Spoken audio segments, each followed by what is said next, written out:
All right, what's good, folks? It's Christa Freehands, and I'm here with the creative mindset. Let's get it.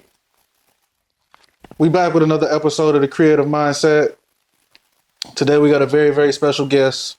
Yeah, I know. I know. But today's special guest is very special. Number one, multifaceted artist that creates more than just one thing. Today I just found out that this artist is a tattoo artist after, digging deep a little bit more and talking. But the reason why this guest is a special guest is because she's an advocate for mental health.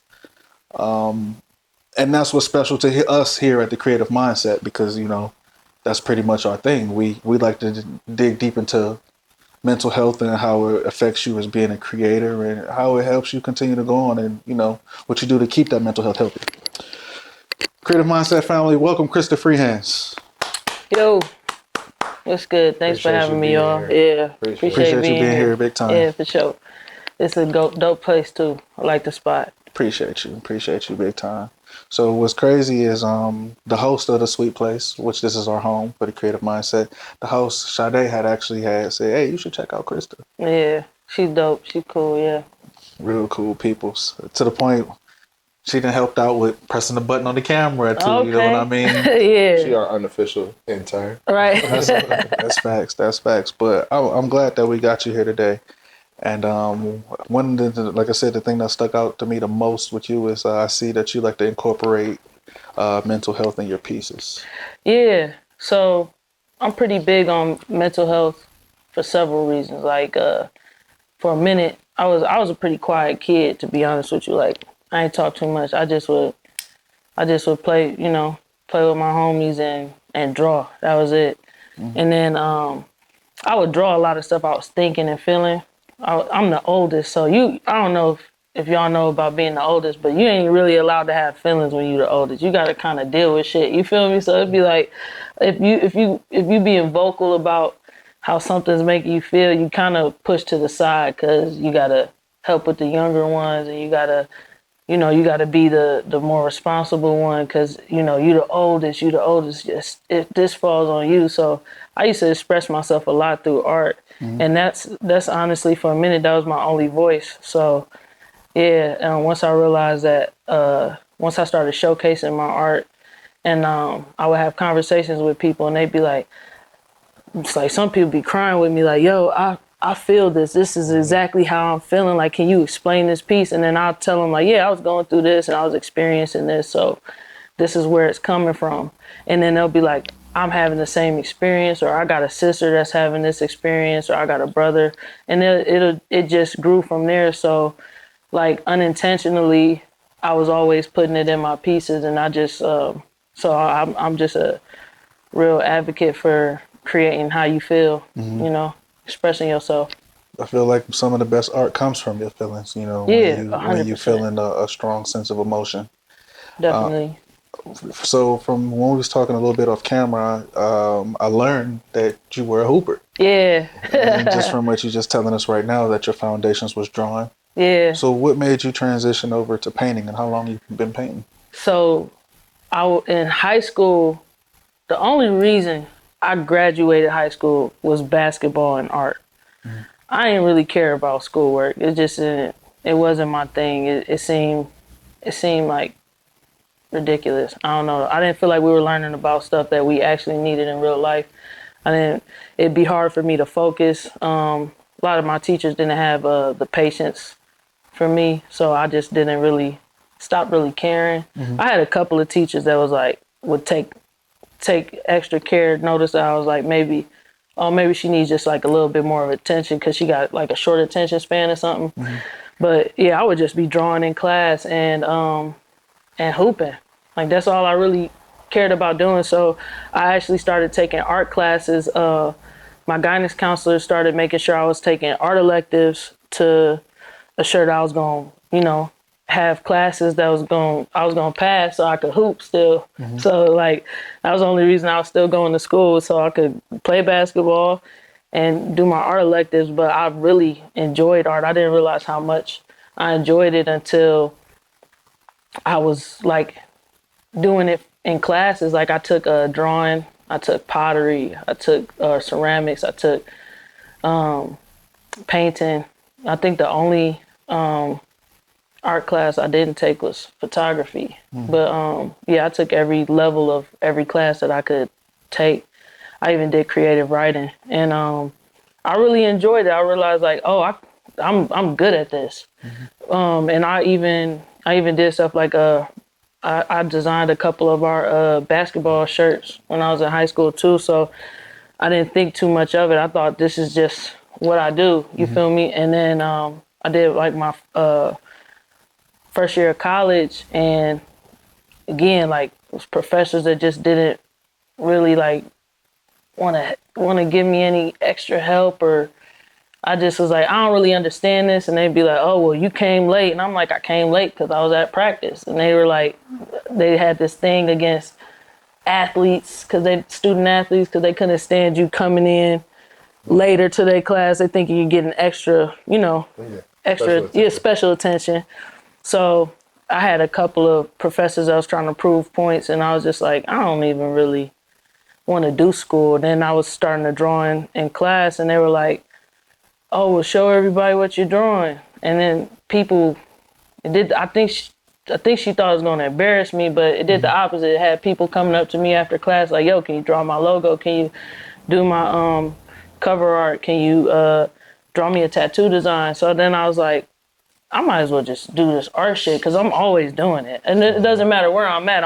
I'm drawing on the bus to the next game. I'm drawing if I'm injured, I'm drawing on the bench. Like if I'm in class, I'm drawing. I'm like, so I might as well really figure out how to do this art shit. So yeah, I just started really honing in on it. But I've been drawing like my entire life.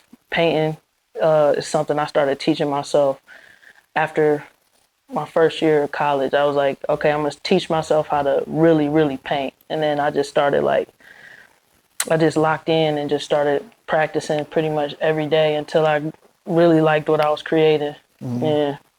That's fire. That's because doing my homework and stuff, I had seen a picture of you holding a picture, and it was basically stating about not stating, but saying when you were insecure about your art. Yeah. And when I was looking at some of like your earlier posts, when you were posting some of your artwork, it was like, look, this is what I can do. But then once we started transitioning 4 to 5 years later, you start developing a style. What motivated that style? Definitely like I'm big on fashion, so I really wanted to be able to paint clothes better. So it's definitely my interest in fashion. Me wanting to really develop my use of color. So I started really playing with colors a lot more, started trying to understand color theory a lot more. It was my day-to-day experiences, right? Me incorporating just my life in general, like things I will watch. I watched a lot of anime, to be honest with you. It's shit's entertaining. They be fighting and shit. It's funny. But and I like the cartoon style. I like the style of I like the art style of anime. So that was I would watch a lot of that just because I really like the bold lines and the real vibrant colors. So I was using shows that I like to kind of influence my colors, like the colors I would use. What was your first love? Of what? Anime. First show I was like really fucked with, and I didn't realize it was anime. There's two of them. Dragon Ball Z. I used to get up early as I didn't even realize it was anime until I got to like college. But I used to get up early as fuck to go to watch that shit every weekend when I was a kid. So I was like, oh, this shit. And the colors are crazy. And vibrant. Vibrant. And then Boondocks. Okay. Yeah, love Boondocks. Yeah, That's two great ones because you got two different lessons. So what's crazy is when I was in middle school, I was teaching myself how to draw my own characters using the blueprint of Boondocks characters because I liked the show so much. And I had a teacher. She saw me. I had made up my own version of Boondocks. That shit was called Little Shotters. I shouldn't have did that shit. The teacher saw that shit.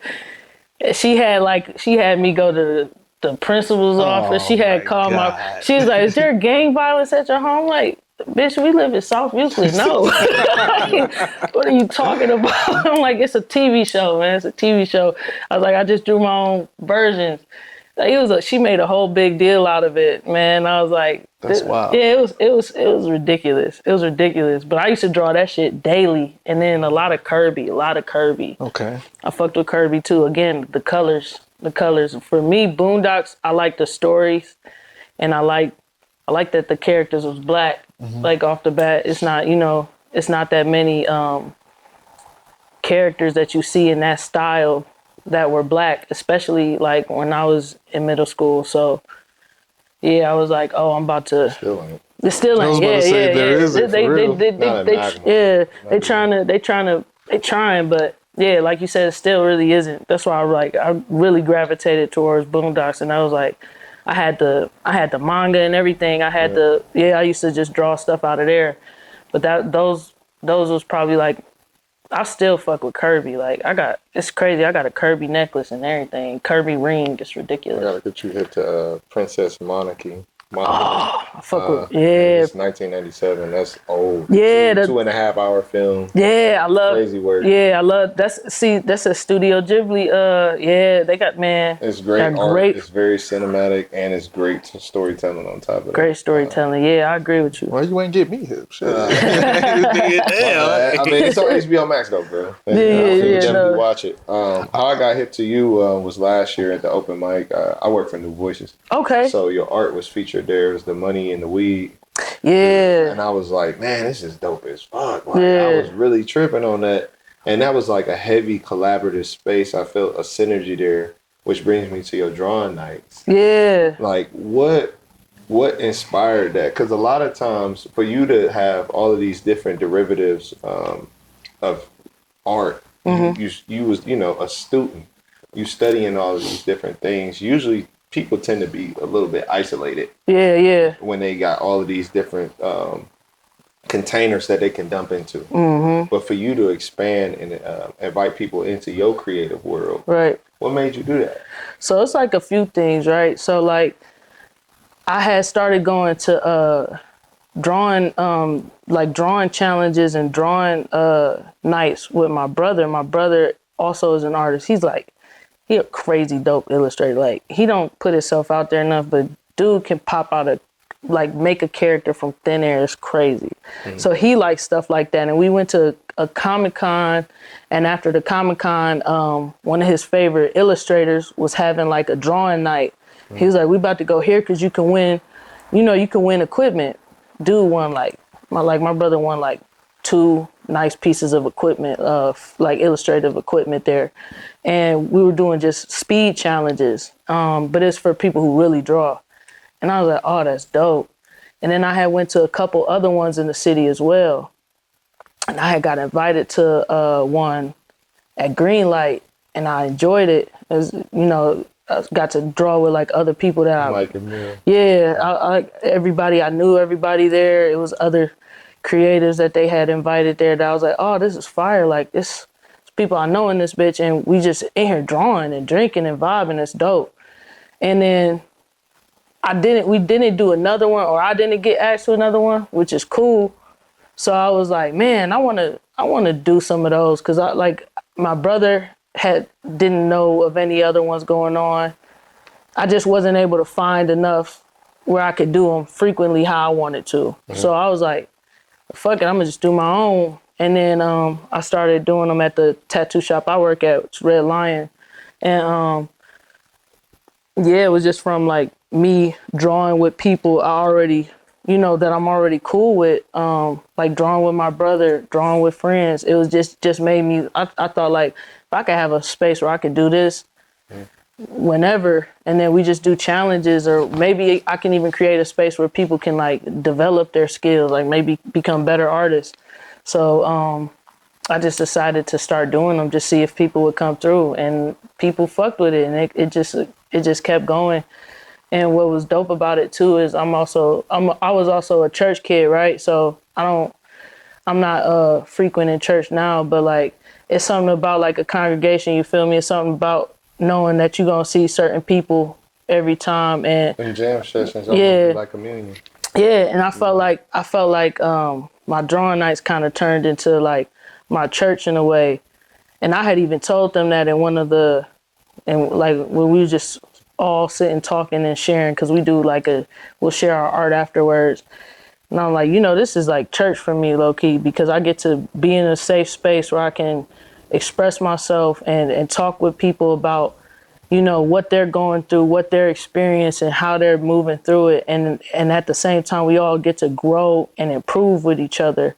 It just become such a positive thing in my life that it's like, it's like I look forward to doing it. And I know people look forward to coming, so it's just dope. And I didn't expect it to stick the way that it has. And also like I was excited to create a space for people to just like how you said, people who are normally isolated. Just create a space where if you want to be isolated, you can be around some other people that are also isolated, and it's no pressure to mix and mingle unless you want to. You just come in and chill. And a lot of people, they'll be tucked somewhere, and then next thing you know, they in the group, everybody drinking, talking, sharing what their next project is, what their next event is, and it just becomes a space to like, network, and it's dope. But what's funny is I'm real social, but I don't always like the social options here. So I was like, well, let me create a space for like artists to be social. I feel like you're a leader in the arts for real, within that regard. And I wanted to ask you a question, give you like a basketball analogy. Since, Yeah. We had the hooping conversation. Right, so It's a lot of ex-hoopers. Yeah, it's a lot of hoopers, professional and non-professional. You know what I'm saying? Mm-hmm. People that just never made it, that know how to hoop, but they're just not good teachers. Yeah. You know what I'm saying? But they could do it. They can put it on. They can strap it up. Do you feel what it gives you the most fulfillment, creating or teaching? Man, honestly, I know it's creating, because creating gives me those opportunities to teach and to be in a position to like share and grow with other people. I didn't know that I was like, I didn't really know that I was like a teacher or a form of a leader until like the last couple years, when I just wanted to do stuff and started doing it. And I realized, and then I started having conversations with people that share the space I'm in. And then I realized like that people actually look up to me and actually take what I say like seriously, and they respect my input. And I was like, man, I'm just being myself. So that's actually dope as fuck, that me just organically being me, I have like this effect on some people. And it's just like, it's honestly like, it's really flattering, and it's really like an honor that people, care about my point of view that much. Like, but I love creating. Creating put me in the position to be the person I am. And it's like, it's the reason I am who I am. Like, if I couldn't create, I don't know what I'd be teaching. I'd probably be teaching something. I talk too damn much. So I seen you got a particular style, especially when you make your doodle grids. Yeah, I like doodle grid. So I want to know who, like, is there a painter that's influence to that? Yeah. Who? So honestly, my first mentor, Mr. Soul, who's a local artist, he got me hip to using doodle grids and murals. And then so I would get asked to do like a commission, but maybe it need to get pushed out real quick. So maybe I don't have the time to like slowly sketch it and approach it as like thoroughly as I would just going raw freehand, right? Mm-hmm. So then I started using the doodle grid for big pieces. And then I was like, oh, this is actually dope. And I like how this looks, and I can like layer over top of this, or sometimes I could keep it or take it away. And I was like, and it also just is a dope like transition step into like the piece. And I started using doodle grids because it just was like I just like the aesthetic of them, and then it just kind of stuck. And it's a few muralists that use doodle grids too. But yeah, I started using them with soul, and then I just kept doing it.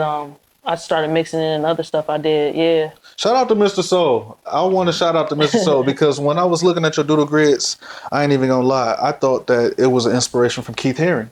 Oh, okay. That's immediately what I got from I do it. love Keith Haring. I thought it was Keith Haring from the jump. Yeah. And then I seen that with your doodle grids, that was kind of like the base, we can say, when you started with your Cleveland blues. Yeah. So being an artist, you already knew that you didn't want to be a part of the blue collar culture.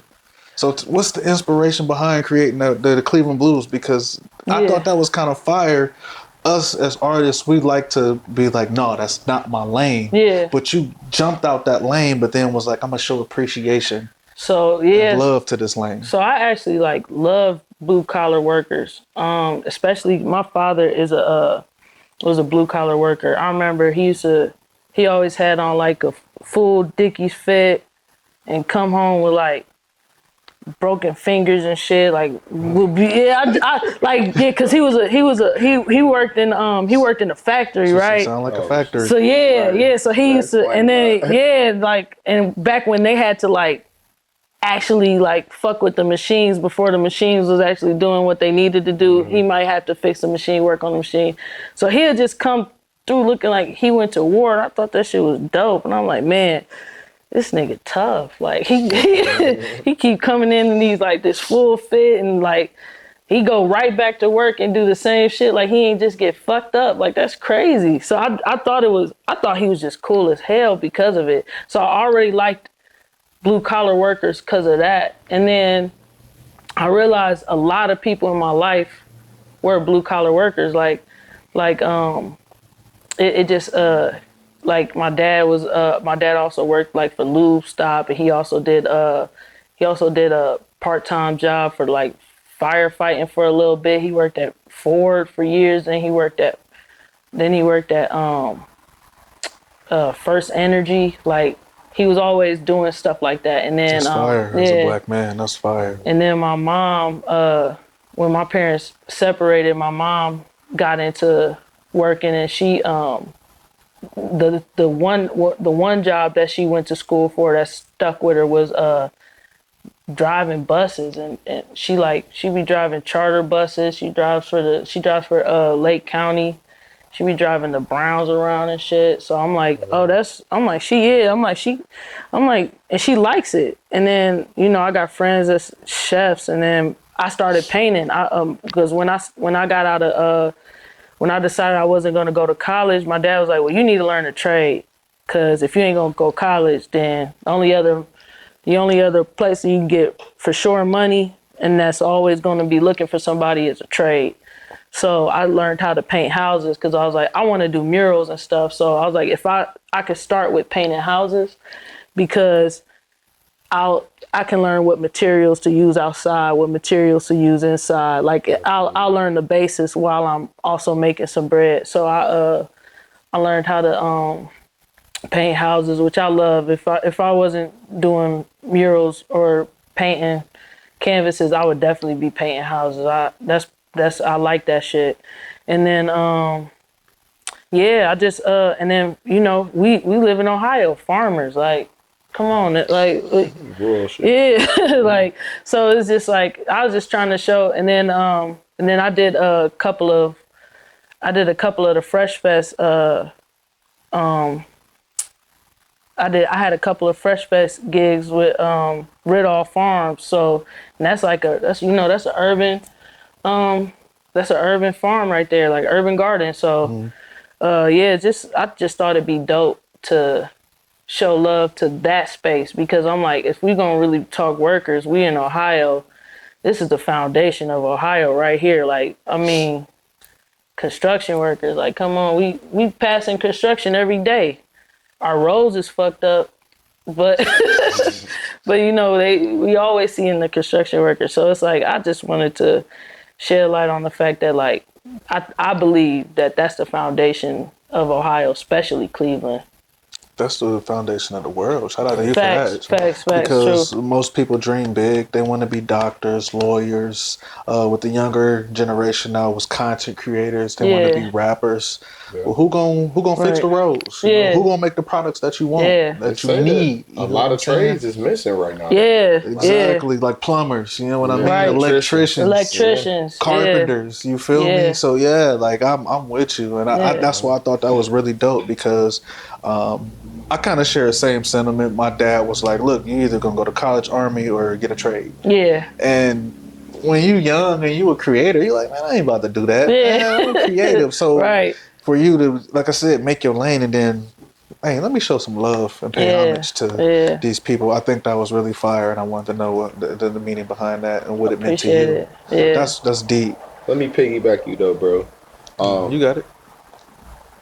With you operating in all of these mediums, Mm-hmm. tattooing, painting, and fashion, how does that collectively influence your creative process?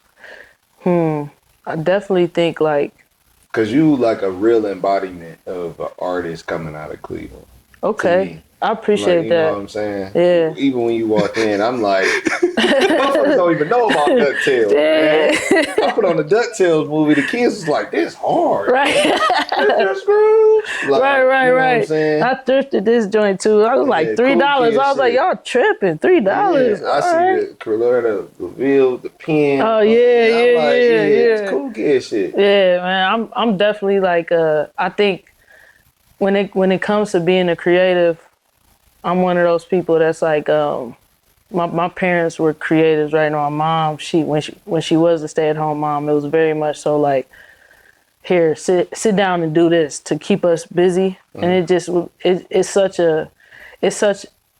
it's so like embedded in my life that I can't really think of being any other way. Like if I was to I tried the whole, corporate shit, going to a very for sure job, wearing a very for sure uniform, getting a very for sure check, and I was miserable. And it's like me being able to express myself is the reason that I have my hands in so many things, because it's like I love fashion. I love tattoos. I love painting.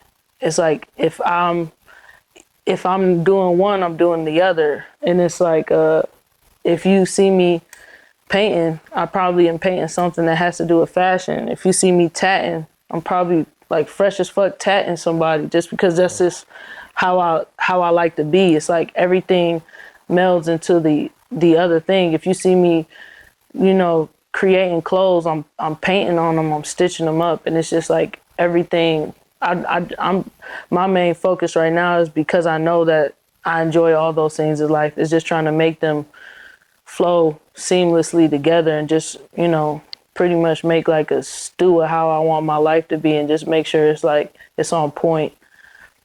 What that tattoo say right there on your wrist? This one? Yeah. So I had a rough past year, man. Like last year was rough for me. And I was talk to my grandmother a lot. And she was telling me to, stop worrying, don't worry so much, just pray on it. And so she had texted me one day just out of the blue. And she texted me, if you're worried, pray. If you pray, don't worry. And I was like, I like that. I need to get that tatted so that I'll remember it. And I was like, what better way to get it tatted than when I'm praying? So yeah, so I put it on my wrist so that when I'm, even if I'm not praying like this, just for the, Look, I'm right here with you. yeah. So Right there on my hand. yeah, so that's why I put them on my wrist, because I was like, yeah, even just to show the expression of, that, okay, if I'm worried, pray. If I'm praying, don't worry, because like, you prayed, so worrying about it does nothing. So yeah, I just got that on me to remind myself that, and I like that she had texted me that out of the blue. Like we hadn't talked for like 2 days. And she had just sent it in a text, and I was like, yeah, I'm about to get that tatted. That's respect. So I don't like to box people, but one thing that I noticed about your art is multidimensional. You know what I mean?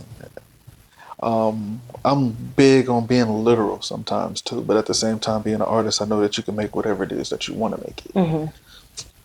With the vibrant colors, talk to us about how you came up with the brand Ghoulish World and what does it mean? Yeah. So I was when I first started painting and doing art. I was like I was a pretty heavy smoker, to be honest with you. So my first and a lot of my art would be real trippy. Mm-hmm. So I'm with you. I was like, yeah. So I was like, I need a name that's gonna like kind of express my art. So I had the first name was Trillusions. Mm-hmm. I was like, and then as I got older, I was young when I made that name, I was like 18. It makes So I got sense. older, I was like, this name's terrible. Who the fuck is about to pronounce Trillusions? And I'm like, also like, it's a long ass name. So then I started trying to and then I wasn't really smoking anymore. So I was like, I need to find something that more so speaks on what I'm just creating, period, regardless of where I'm at in life. So I started. I would draw a lot of this ghost figure in my pieces, and then also this like people think of it as like a snake or a worm, but it's like that little wraparound thing I do, and it's I've actually seen like that. yeah. So it's actually a spirit or an entity. It's more so like knowing that you have a spirit protecting you. So it's more so almost like angel type, but you know, on the spiritual plane. And then I wanted to figure out how to express it because I feel like people when they think of like a spirit or an entity, they always go straight to like ghostly and ghoul. So I mean, it could be like a little ghoul. So I started calling the one character a ghoul. And then I got into the name ghoulish because just like I felt how I move with my art is very like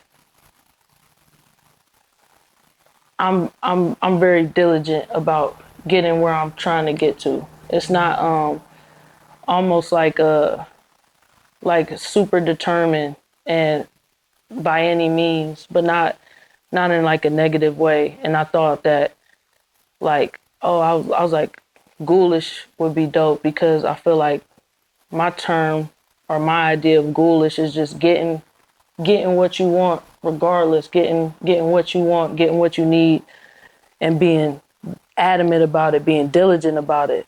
So I added the ghoulish to ghoul because I was like, you know, when it comes to this art shit, I'm ghoulish. I'm gonna do what the fuck I want to do. I'm gonna get it. I'm gonna put it out there. People gonna see it. Like, so I thought Ghoulish World would be a dope name because it's also like living in America. If you want your stuff to get seen, if you want your stuff to be out there, you have to move like that with it. You have to be real demanding about people seeing your stuff, being adamant about showing your stuff, being adamant about creating what you want because that's what actually, you know, thrives here is just the will to do. That's So like some yokai shit, though. Not Like, asking for you know, like yokai in Japanese culture is like spirits and shit. yeah. Like, I feel like you were subconsciously influenced by anime still. Like, Probably, also, yeah, because probably. yokai, they selfish as fuck. They go get what they get. Yeah, They gonna pull. They have one mission. yeah. You gotta look that shit up. I will, cause Yokai. I didn't even consider That's that. crazy. But yeah, and it's funny Mm. because like I think when I did stop going to church and I would go like every now and then, but when I really started tapping into like my spirituality and trying to tap into, you know, communicating with like my spirit and my ancestors, I was real adamant about like understand like moving like kind of moving by faith really took over when I started moving like that. When I really was like listening to, the spirit, like, all right, yeah, I'm gonna do what feels right, what makes sense, what I'm gonna express this way. And that's what I feel like that's like the idea, like that's where that comes from, because I mean, they've been here before, so they're gonna, only thing I can think is they're gonna lead me to maybe the path I'm supposed to go. Speaking on like church and not going directly into it, but this is another part. I do want to say this too. I'm the oldest too, so I know exactly what you. Yeah. We had to start asking some other questions. I'm the oldest of 10, so I get it. Oh yeah, you the oldest of 10? Yeah, Ooh, my grandmother God was my bless you. pastor. She was our evangelist. So when my grandmother passed, I stopped going to church. I ain't been to church since. When my pastor had passed, and that's when I stopped going, because he was like, me and him was my like, personal Jesus for real. Yeah, me and him was like this. So like, I'm calling him instead of praying to Jesus. I'm calling my grandma. Like, she like, boy, you better pray for yourself. I'm like, I'm calling you to pray to me. Right. You know what I'm saying? Yeah. But like when you going back into our mental health bag a little bit, how did you still maintain your spirituality once you got once you remove yourself from the church? Man, what I do know about myself when it comes to my spirituality, like, it's definitely in me. Mm-hmm. It's not something I feel the need to say, to showcase, or like, I know my relationship with the higher power. I know my relationship with God. I know my relationship with my spirits. I know where I'm at, and like, it's in me. I can't get away from it. And I feel like church is just a space. It's not. I think church is anywhere you congregate can be church. It's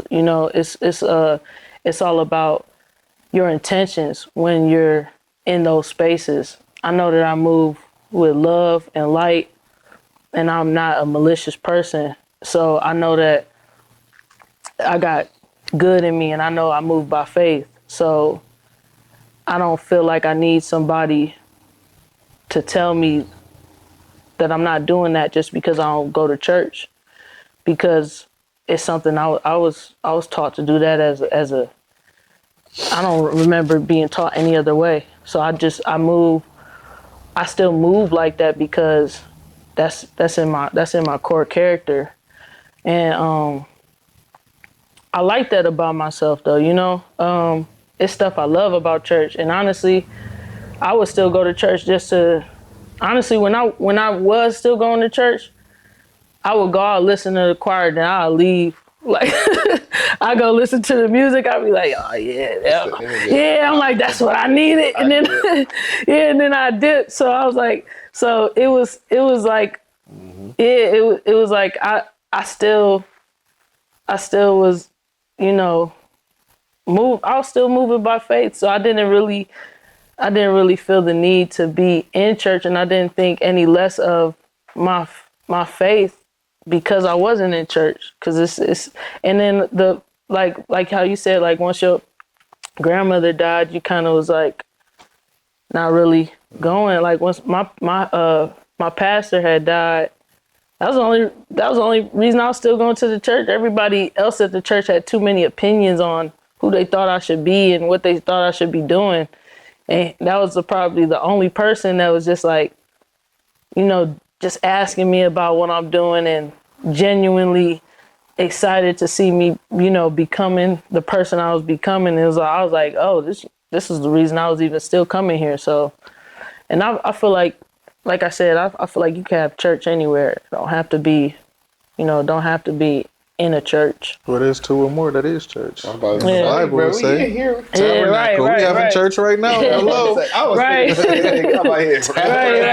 Right. I feel that. Just to jump in on the mental health side, when you creating, it can be challenging sometimes to have Yeah, a high detail attention to your self care and still continue to create. definitely. What is like well, not even what is, but walk us through some of the things that you do to be able to continue to create on demand, but make sure that you have a very good healthy balance with self Yeah. care and your mental health state. Like, honestly, right now I'm in the reset of creating on demand. Not because, and it's more so, I don't want to say creating on demand. It's more so like I'm getting back into the position of creating to create. You know what I mean? It's a lot I want to create. And because like my past year was so difficult for me, and just was like, I'm taking that time to, I know I want to create, but I also know I want to feel good about myself. I want to take extra care of me. So like my thing is I'll go out for long walks all morning, just get some fresh air, be outside, kick it with my dog, or I make sure I dress real nice, smell real nice. That's like one of those things like that just is, it makes me feel better. It makes me want to be in a space of, When you look good, you feel good. yeah, exactly. You Makes definitely was raised in church. Now they tell you that you ain't gotta look like what you're going through. Man, They so told me that in church. look, yeah. I remember one time, man, my first breakup that just had me on the couch eating ice cream and shit. I remember my mom was like, "Come on, man, we going to Walmart. Like, you doing too much on this couch all day." I'm like, "All right, man." I got up, I threw on whatever. She was like, "No." She was like, "What if?" She was like, "You don't like you said, like you don't have to look like what you're going through." She was like, "You don't have to look like you going through terrible times." She was like, "You look like you going through some rough times." She was like, "You want to run into somebody and they see you looking like that?" She was like, "How you gonna meet somebody new?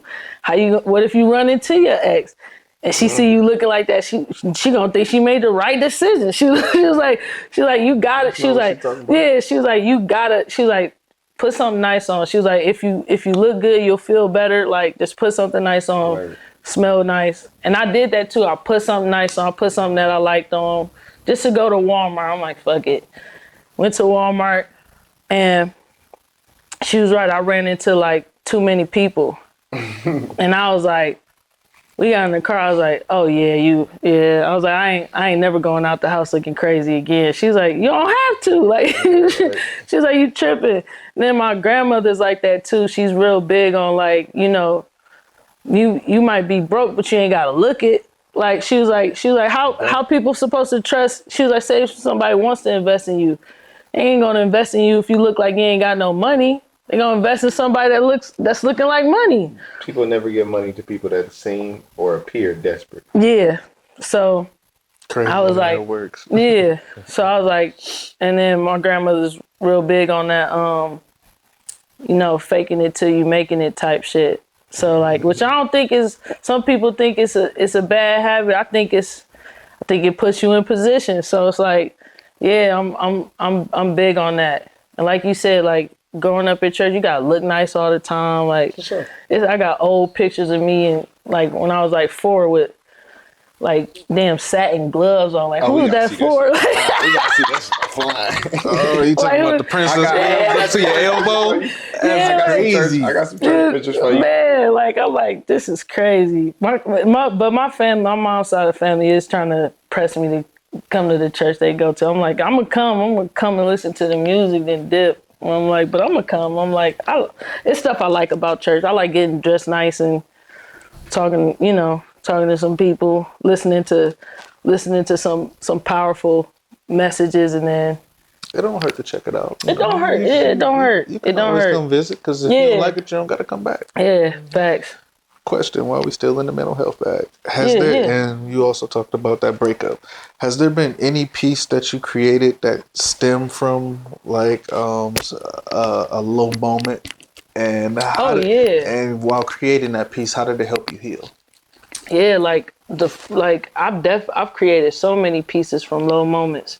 Like that's that's honestly how I express a lot of low moments. Like I've even been told, it's like I've even been told in relationships, like, I don't know how you feel unless I look at a painting. And I'm like, I'm like, I mean, That's crazy. yeah, I'm like, I'm working on it, but How? That's how I express it. So it's like, so it's a lot of times where I'm in a really low moment, or I'm in a conflicting moment within myself, and the only way I can get it out is to paint it. And then after I paint it, then I can verbally express it. Like, okay, I'm having this experience. That's why I'm painting this. And once I can see it, once I can put it on canvas, then it's easier for me to acknowledge it. It's easier for me to talk about it. It's easier for me to express it and understand it.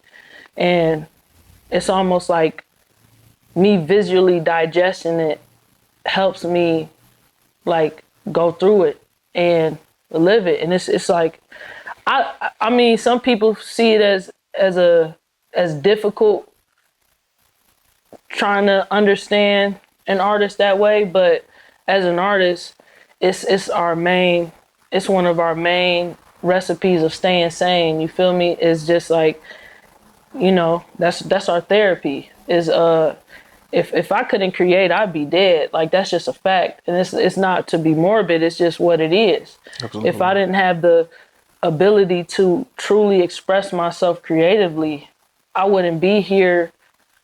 I wouldn't be strong enough to be here. Like, and I don't think that that's a bad thing. I think that that's my superpower. So I'm gonna express it. And a lot of me doing that helps other people who are in the same boat, but maybe they can't create it. So they go and they see that and they're like, fuck, that's what I've been feeling. That's what I've been trying to tell people I'm feeling, but I couldn't say it. And then like if you meet somebody that's able to help you do that, like you meet an artist and you see their work and it does that for you, like, that's a good thing. So I think it's my superpower. What are you most grateful for? I'm most grateful for. Yeah.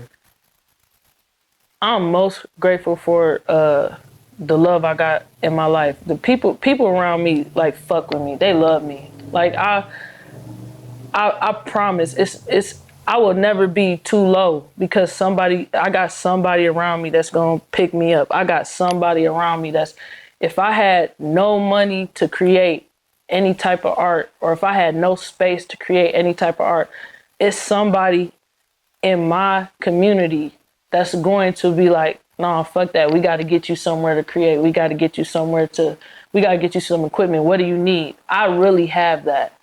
And it's a blessing. Everybody does not have that. So I'm extremely grateful for the fact that I got genuine love in my life.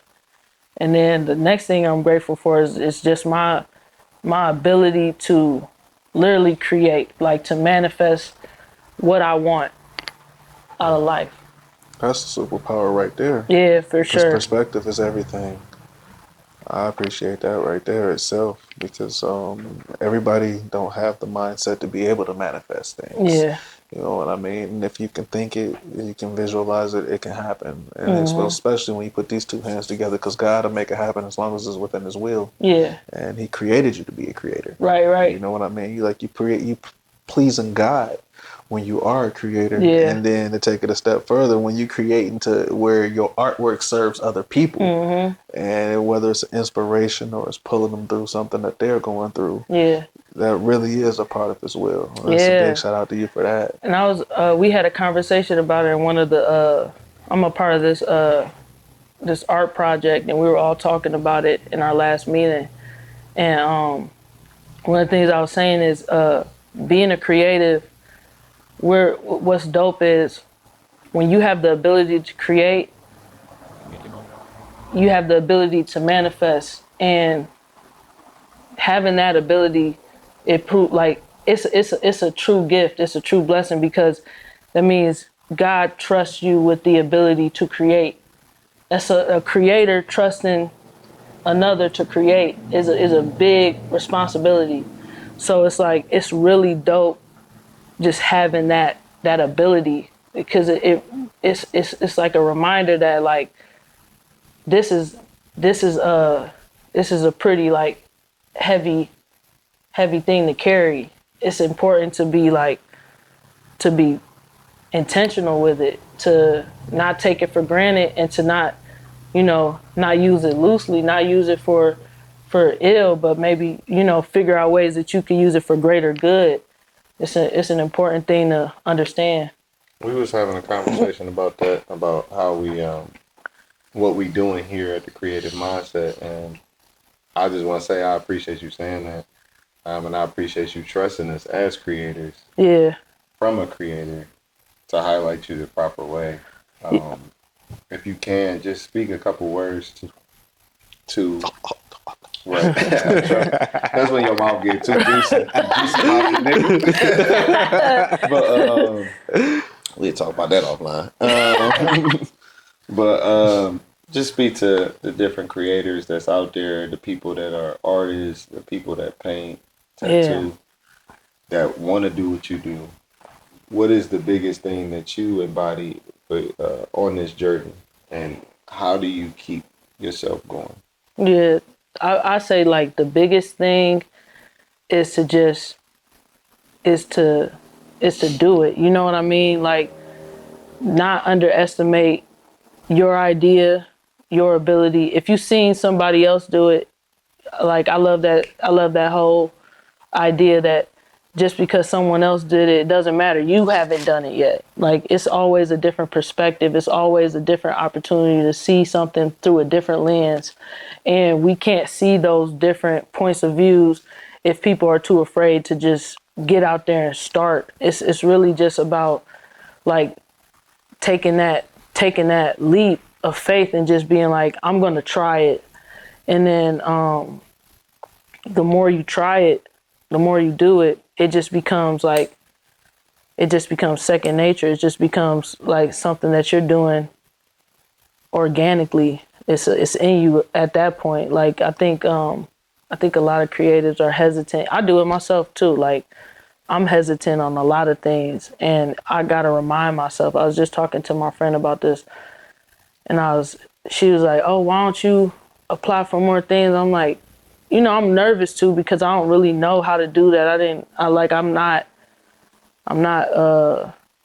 That's not my strong suit. So I'm nervous to even do it. And then she's like, well, that's stupid. I'm like, damn. She right. That's stupid as fuck. And I'm like, yeah, you're right. I just got to try it. I just got to do it. She's like, yeah, if you try it and you're not good at it, just keep trying it. Eventually, it's going to get to the point where you understand it and you're good at it. And then eventually, you'll get one of the things you're applying for. And I'm like, yeah, that actually makes way more sense than me being too nervous to do it in the first place because I don't know how to do it. So, like, as a creative, speaking to other creatives, like Nike, just do it. Like, it's really that simple. Just do the shit. Yeah. Real quick, I had this question and I had to remind myself that I wanted to ask you this question. I see you got designer dollars. What was your first designer dollar? Like the first one I painted? Like the very first one where you're like, yo, I need to start shopping these. Designer dollars. I'm trying to think, like, what's the first? I don't even know. Honestly, I was doing pop-ups on Coventry. Mm-hmm. And I was like, what can I do to make sure if I'm over here I can make some bread off of some like stuff that's one of one art, but it's not one of one art price. So like, I'm real big on like painting on anything that's free. Like one of the first things I started painting and drawing on before I could like afford stickers to make myself my own stickers was like the old school graffiti way, going to the post office, getting a bunch of them free, priority mail slips, drawing all on those. And then I started doing that, started drawing on using the boxes as practice for different mediums, and even started using the priority mail boxes as pallets because I didn't want to keep buying these wooden pallets, destroying them, and then because I don't clean my stuff. I should, but I'm lazy, and I think it looks cool when you don't. But I started. I was looking at the dollars, and I was like, if I take, like, I saw somebody else do it on like Pinterest or something, and I was like, oh man, that looked fun. So I had just drew on one. I think the first one I did was like I can't even remember. It's probably either like Kirby or it was like a bumblebee. It was something simple. Like I think one of the first ones I did was like a bumblebee that was floating, like it had a balloon tied to it. But yeah, I painted on it, put a priority mailbox thing behind it, and put it in like a $5 frame. I sold that bitch for like $100. I was like, oh, I'm about to make more of these. This cost me $6. Like I'm like, that's a no-brainer. So it's like, and it's still like it's affordable, one-of-one art. It's affordable original art because like it was like, for the people who maybe they don't want to spend hundreds or thousands on a canvas. So, you got this small frame of $1 ain't nobody else got. And it's like, if you wanted to, you bought it for 100, but the right person might buy that $1 for 1,000. So, yes. Working with all budgets. Yeah. I had to let the Creative Mindset family know about that because I thought that was fly. You painting on dollars. Yeah, I like the dollars. And we all write on dollars. I remember doodling, and I used to put the horns on George Washington and put a cigarette in his mouth. Right. You feel me? So I thought that was real fly, and I had to let the family know about that because I see it's still on your website actively. Yeah. And you still shopping designer dollars. Yeah. Get you a designer dollar, low entry point. You need you a designer dollar. Affordable, original art. You can't beat that price. You can't. So before we get up out of here, just tell the people that's not following you, that's not familiar with you, tell the people where they can find you. My Instagram is Christa Freehands, Christa Freehands, one word. And that's my Instagram. That's my Facebook. I believe that's also my Threads. And my website is www.ghoulishworld.com. Ghoulish is spelled GHOULISH world.com, and you get other access to me and my social medias on that website as well, but easy ways to connect with me. It's Christa Freehands, y'all. Yeah, thanks for having me. This is Appreciate dope. you for coming. Yeah. All right, y'all. Hope y'all love the episode. We'll see y'all until next time in a minute. We appreciate y'all too. We appreciate y'all.